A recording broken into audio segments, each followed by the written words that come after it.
तो इस play list में हम बच्चों ये सीखने वाले हैं कि आव्यूह विधि का प्रयोग करके हम निम्नलिखित निकाय को कैसे हल करते हैं।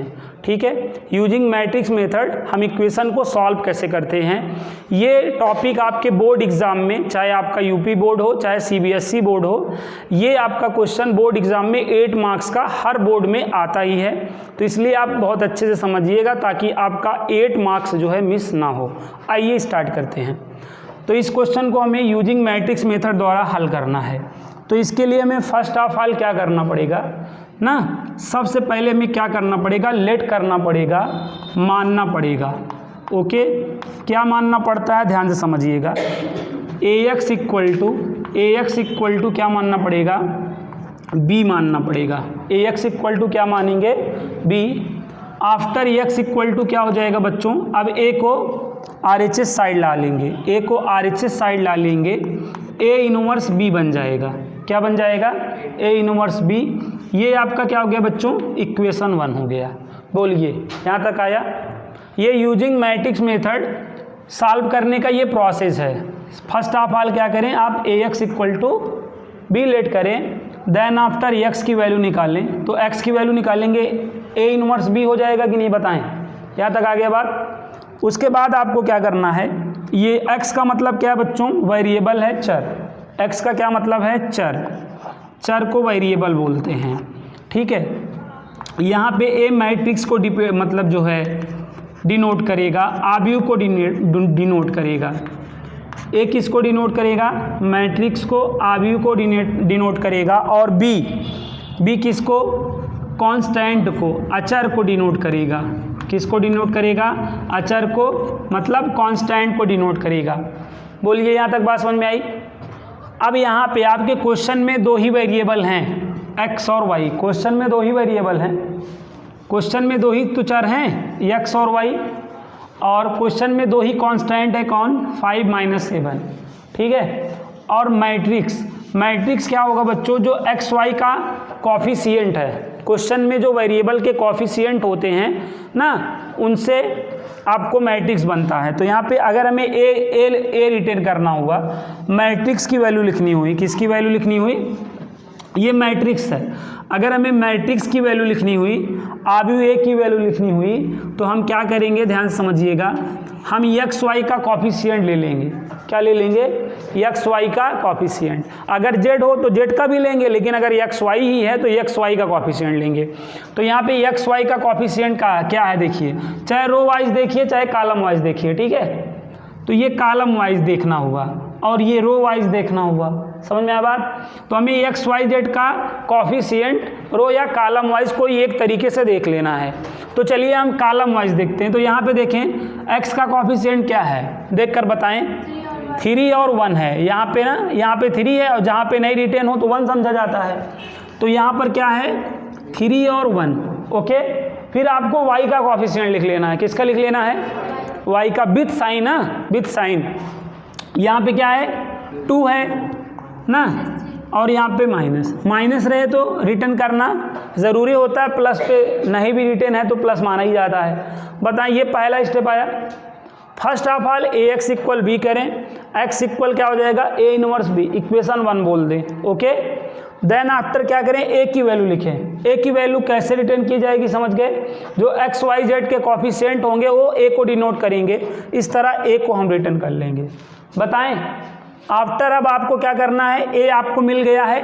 अब आफ्टर आप ना बी की वैल्यू क्या, बी को आप हमेशा कॉलम मैट्रिक्स में लिया करें, ये कॉलम मैट्रिक्स होता है। ठीक है, तो बी देखिए आपका इस तरीके से कॉलम वाइज देखिए ना, देखिए 5 और -7 है, तो यहाँ पे आपको क्या लिख लेना है, 5 और -7। ठीक है, फिर आफ्टर देखिए, आफ्टर एक्स वेरिएबल यहाँ पर क्या है, वेरिएबल को भी आपको कॉलम वाइज ही लेना है। तो ये देखो एक्स और वाई है ना, तो यहाँ पे एक्स और वाई। बोलो यहाँ तक बात समझ में आ गई है ना, यहाँ तक आ गया है। अब यहाँ के बाद बच्चों अगर आप इक्वेशन 1 देखें तो इक्वेशन 1 में आप बी की वैल्यू पा गए हैं कि नहीं।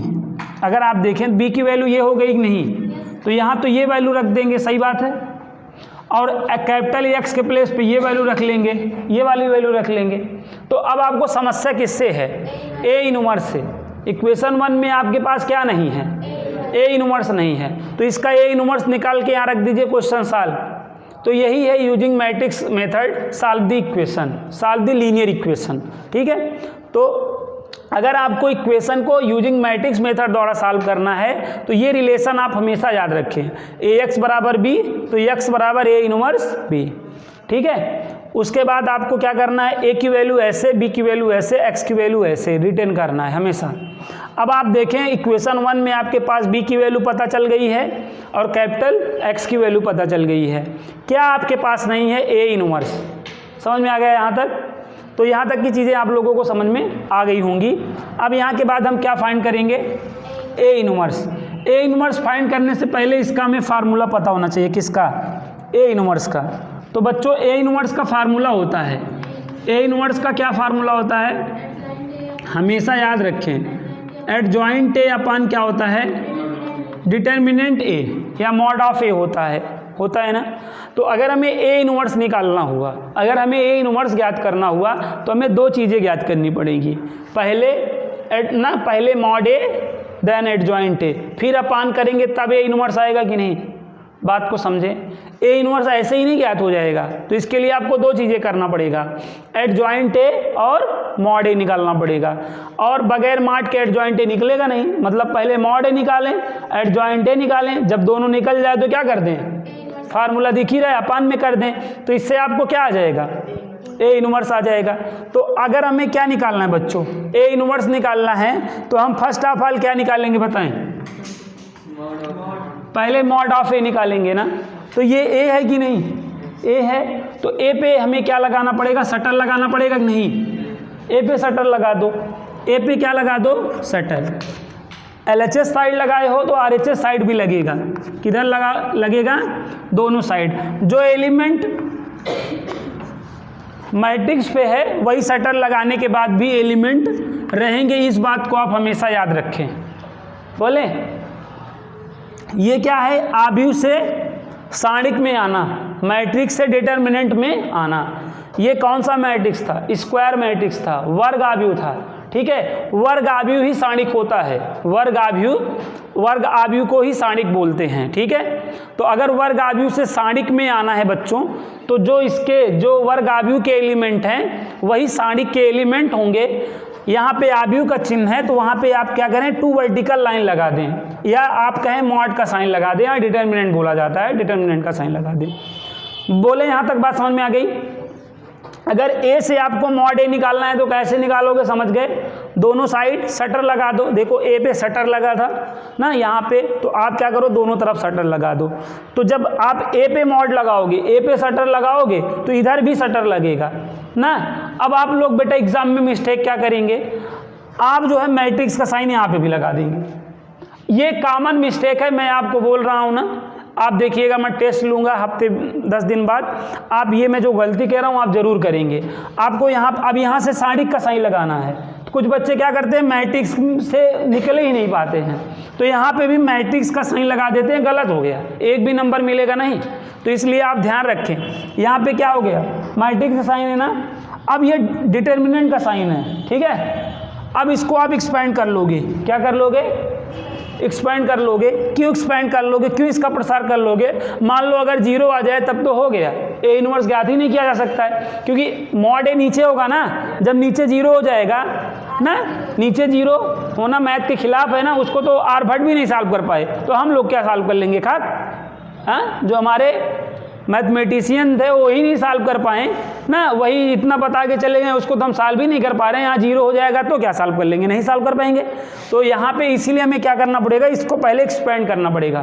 क्या करना पड़ेगा, एक्सपेंड करना पड़ेगा, प्रसार करना पड़ेगा। और प्रसार हम कैसे करते हैं, सबसे पहले इसका मल्टीप्लाई करते हैं कि नहीं, बताइए।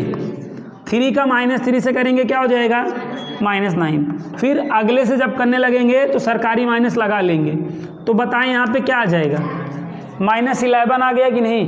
तो यहाँ पे क्या लिखेंगे, आप देखें यहाँ पे, आप यहाँ पे नीचे लिखेंगे क्या,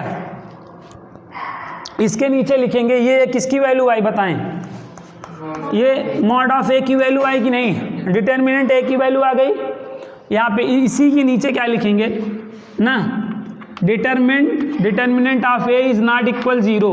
क्या determinant of A is not equal 0? कहाँ 0 है? 0 है। -11 आया ना, पॉजिटिव या निगेटिव कोई नंबर आ गया तो 0 है, नहीं आया तो नॉट 0 ना। तो आप इसके बाद नीचे लिखेंगे अतः, क्या लिखेंगे?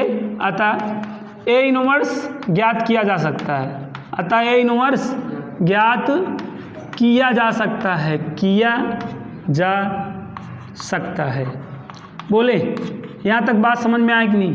अतः ए इनवर्स ज्ञात किया जा सकता है, बताएं आप लोग। अतः ए इनवर्स ज्ञात किया जा सकता है। कब नहीं ज्ञात किया जा सकता था? जब 0 आ जाए, क्योंकि नीचे 0 मैथ के खिलाफ है ना।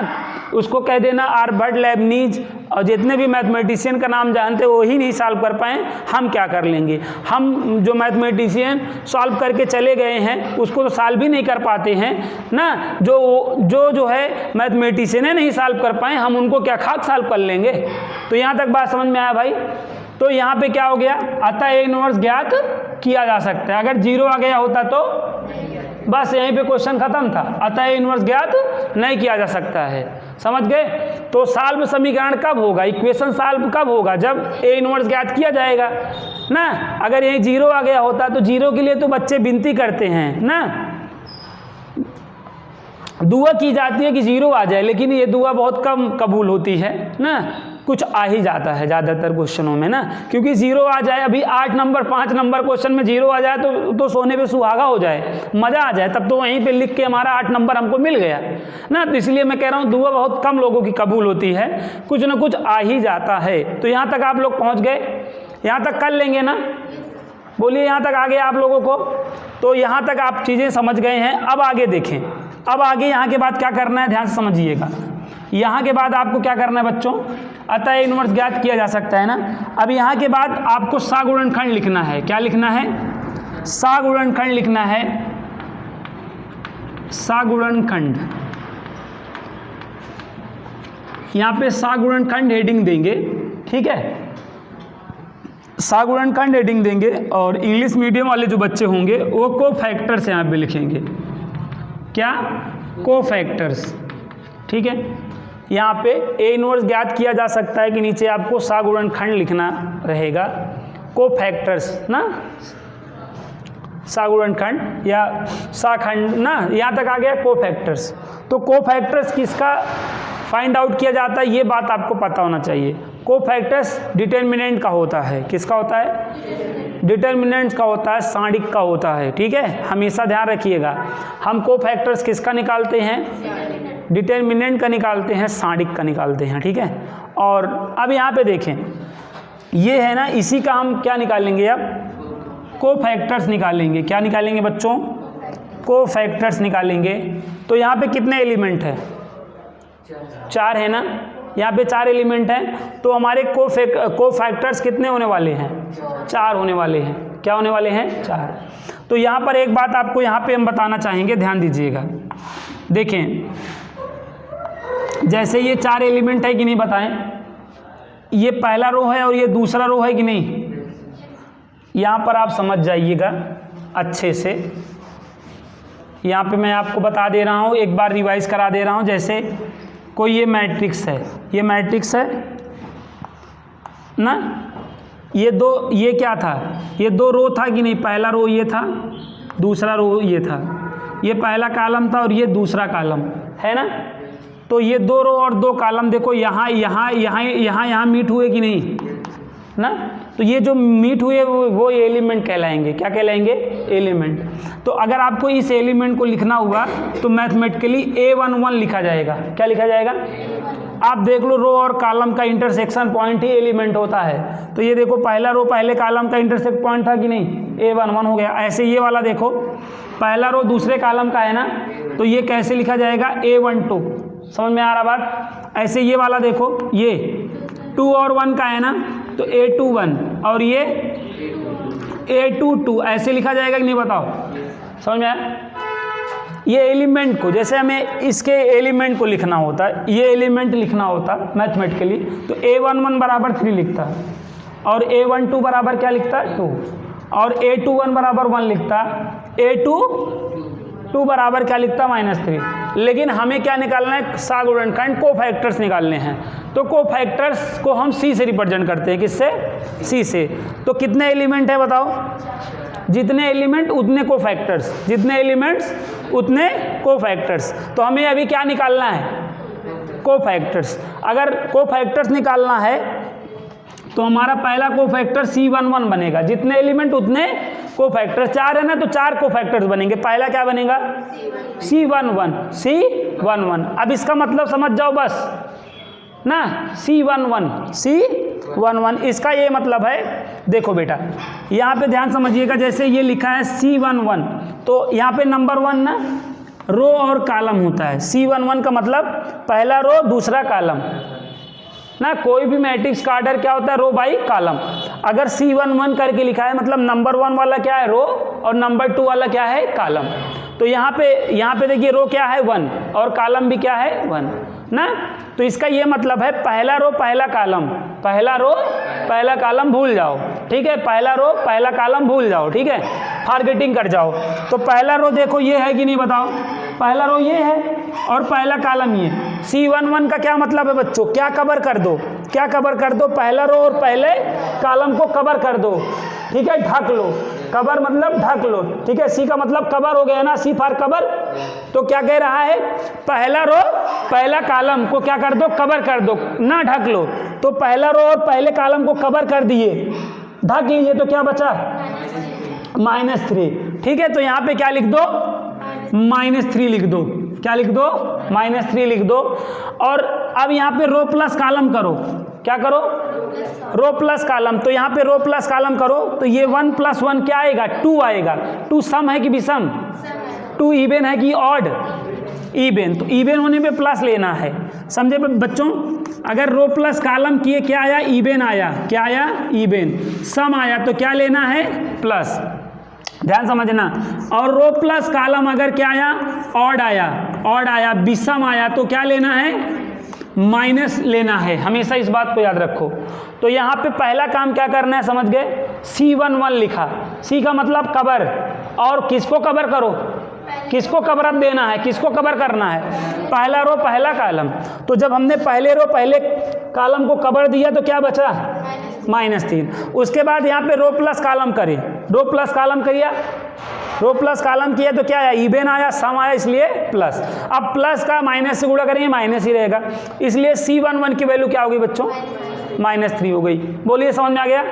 अब सेकंड वाला एलिमेंट क्या होगा बताएं, 4 ही तो है, पहला C11 है तो अगला क्या होगा, ये वाला C12। ये सिंबॉलिकली मैंने बताया C12, ठीक है। C का मतलब क्या करना, कवर करना, किसको, पहले रो और दूसरे, ये पहला रो है कि नहीं, पहला रो और ये दूसरा कॉलम, ऐसे कवर कर दो बच्चों। ये देखो ये क्या था, ये पहला रो था और ये कॉलम, तो कवर कर दिए तो क्या बचा 1। तो यहाँ पे क्या लिखोगे 1। अब उसके बाद साइन लोगे, साइन कैसे लेना है समझ गए, रो प्लस कॉलम से, रो प्लस कॉलम से। देखो 1 और 2, 1 और 2 कितना आया, 3, 3 क्या है, ऑड है ना, 1 3 5 7 यही तो है ऑड, 2 4 6 8 10 ये आपका इवन है। तो यहाँ पे 3 आ गया था तो क्या आया, विषम आया, ऑड आया। तो इसलिए यहाँ पे क्या करोगे आप, माइनस लगा दोगे। बोलो समझ में आया कि नहीं। तो ये 2 हो गया ना, अभी 2 और बचे हैं ना, 2 और बचे हैं नितिन, 2 और बचे हैं, तीसरा कौन होगा बोलो। हाँ तीसरा, हाँ नितिन बताएं कौन, 2 आ गया ना, तीसरा बताओ। तीसरा देखो 4 है ना, तो पहला A11, दूसरा A12, तीसरा देखो A21 होता है एलिमेंट में। तो यहाँ पे कोफैक्टर्स में क्या होगा, C21 होगा कि नहीं बताओ। ये महाशय यही नहीं बता पा रहे, क्या आगे करेंगे, हाँ C21 क्या होगा, C21। तो अब C21 का मतलब, C का मतलब कवर, किसको कवर दो, दूसरे रो, और ये देखो दूसरा रो है कि नहीं, उसको कवर कर लो, और किसको कवर कर लो, ये कवर कर दिए, क्या आया 2 है। प्लस की माइनस बताओ, माइनस कैसे, रो प्लस कॉलम क्या आया, ऑड आ गया ना, विषम आ गया, तो यहाँ पे क्या माइनस, क्या हो गया भाई, माइनस हो गया। समझ में आ गया। अब ये हो गया दूसरा, तीसरा हो गया। अब चौथा यहाँ पे चौथा क्या होगा बोले? देखिए ये तीसरा था ना, फोर्थ वाला क्या होगा? C22। इसका मतलब आप समझ रहे हैं, C का मतलब कवर करो, किसको कवर करो? दूसरे रो और दूसरे कॉलम को। तो ये रहा दूसरा रो, ये रहा दूसरा कॉलम, कवर कर दिया तो क्या आया? 3 आया कि नहीं बताएं? 3 आ गया ना, तो 3 यहाँ पे लिख दो प्लस की माइनस? प्लस, क्योंकि रो प्लस कॉलम क्या आया? समझ में आया? तो यहाँ तक आप लोग पहुँच जाओगे। अब दोबारा पहुँच जाइएगा प्लीज़। तो यहाँ तक अगर नहीं आया हो तो वीडियो को फिर जो है रिवर्स करके देखिएगा। यहाँ तक आ गया है, ये सागुणनखंड को फैक्टर्स आ गया ना।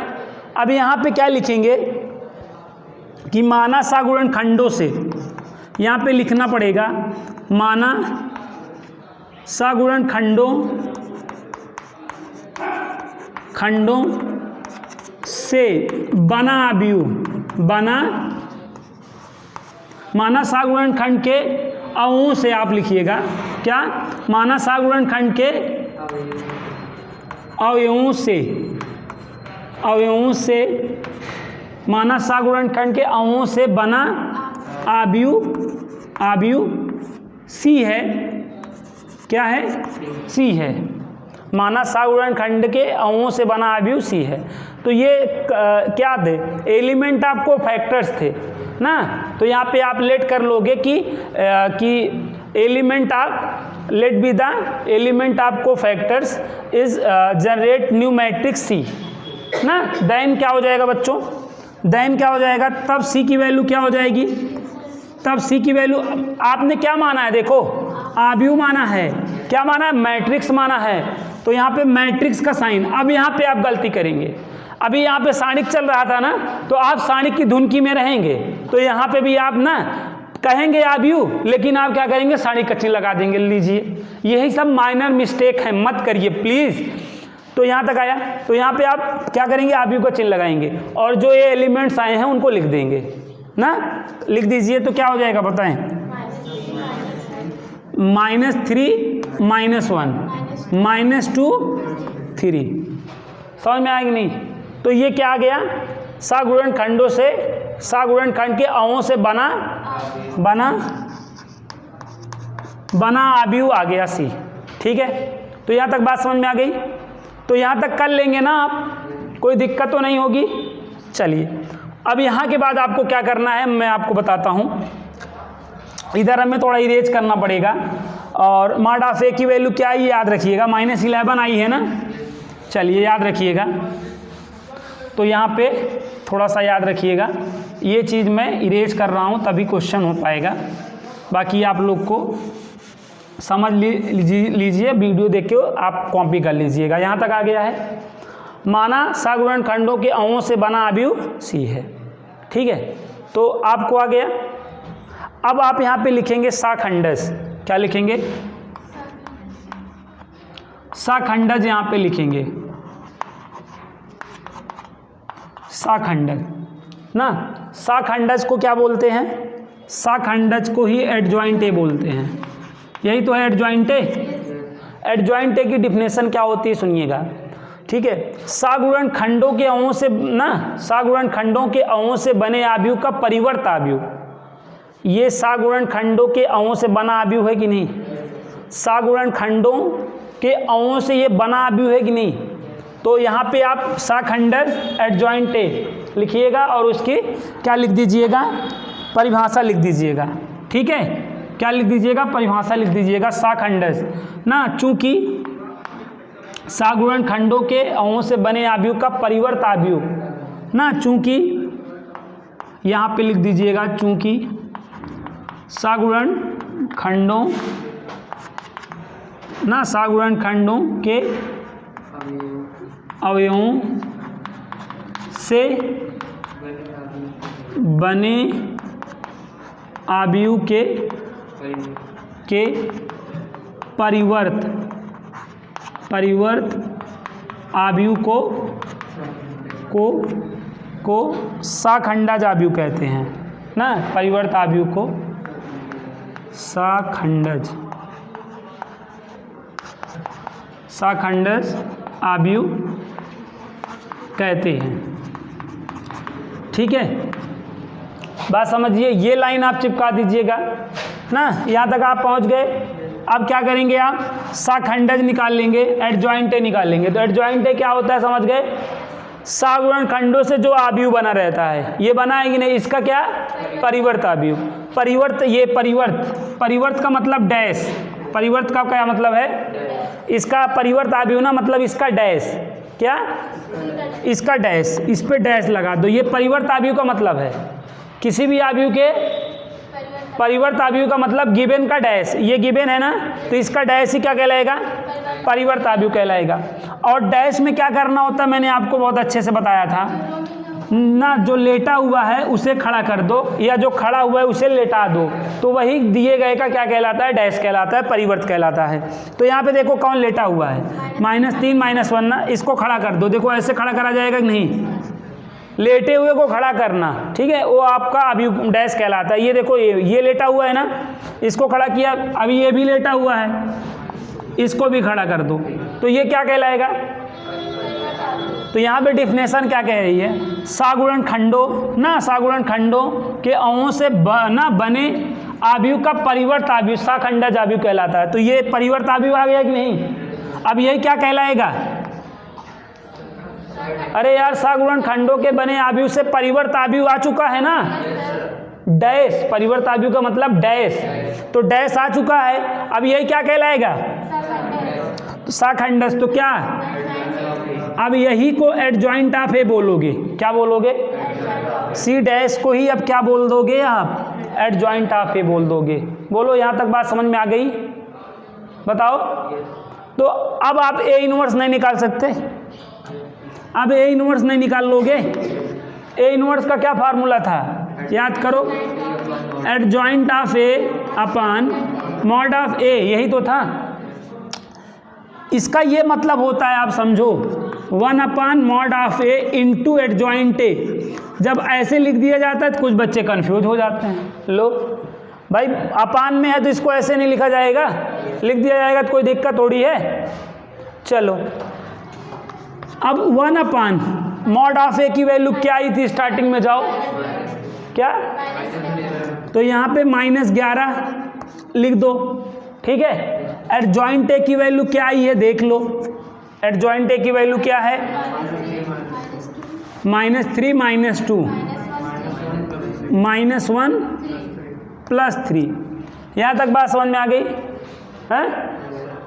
तो ये किसकी वैल्यू आ गई बताओ, ए इनवर्स की वैल्यू आ गई कि नहीं। अब इक्वेशन 1 में जो जो हमें चाहिए था सबकी वैल्यू आ चुकी है कि नहीं। अब हम क्या करेंगे, समीकरण 1 में x, b और ए इनवर्स का मान रख देंगे, समझ रहे ना बात। अब यहाँ के बाद क्या लिखना है बच्चों, यहाँ के बाद देखिए, यहाँ तक आप कर लेंगे ना, चलिए कर लीजिएगा। अब यहाँ के बाद देखिए,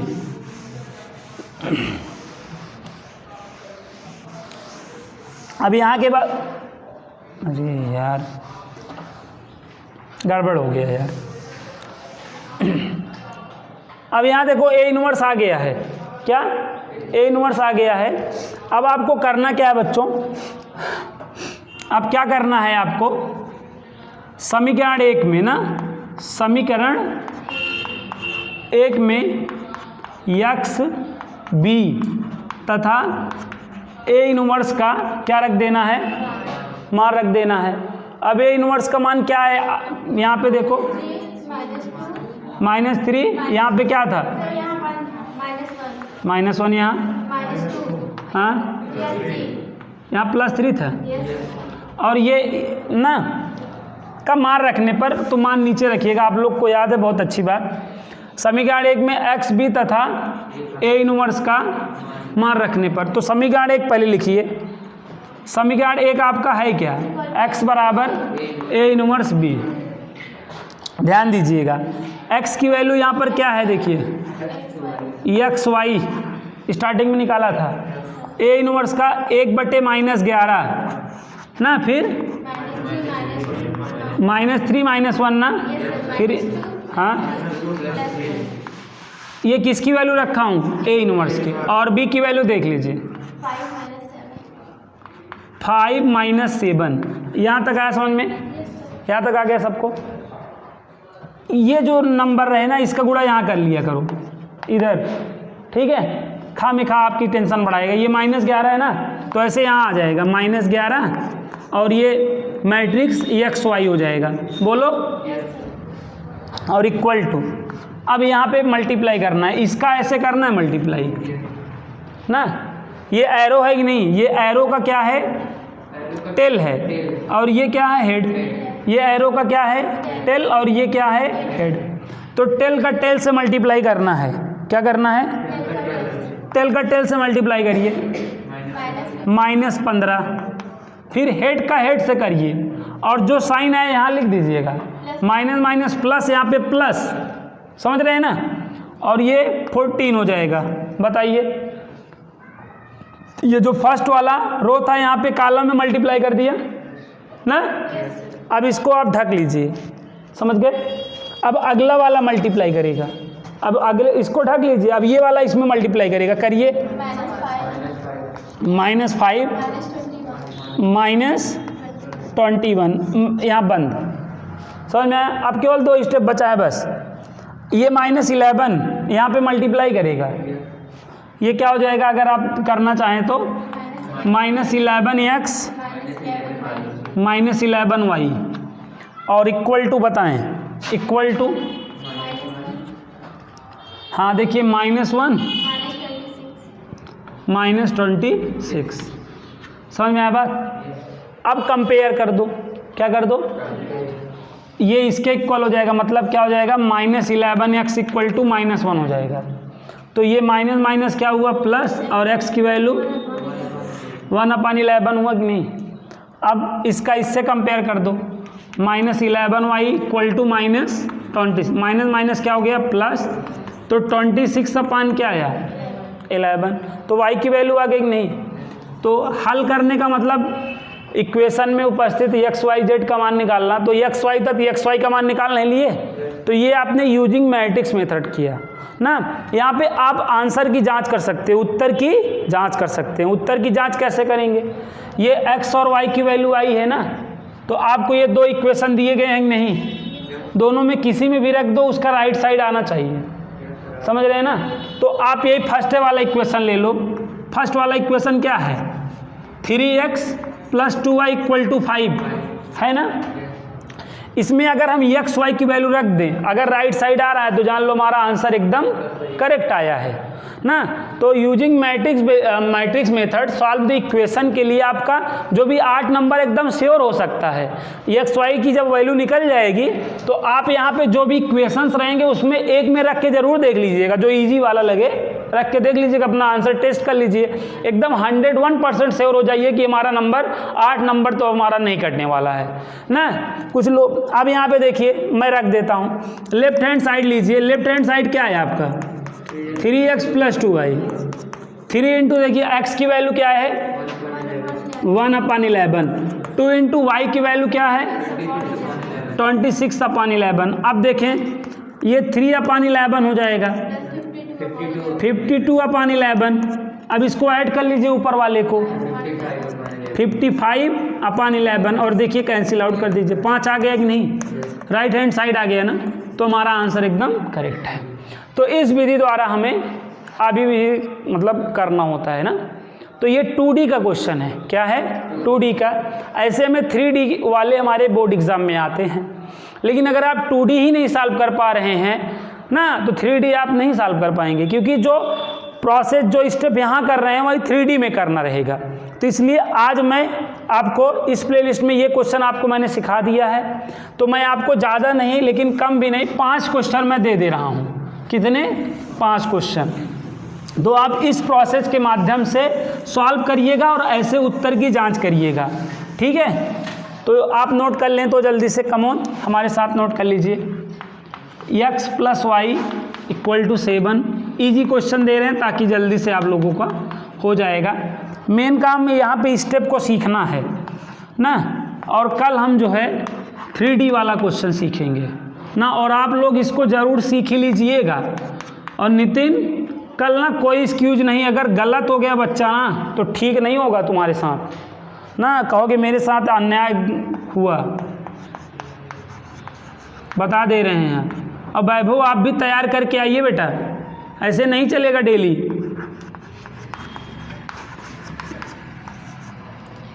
ना।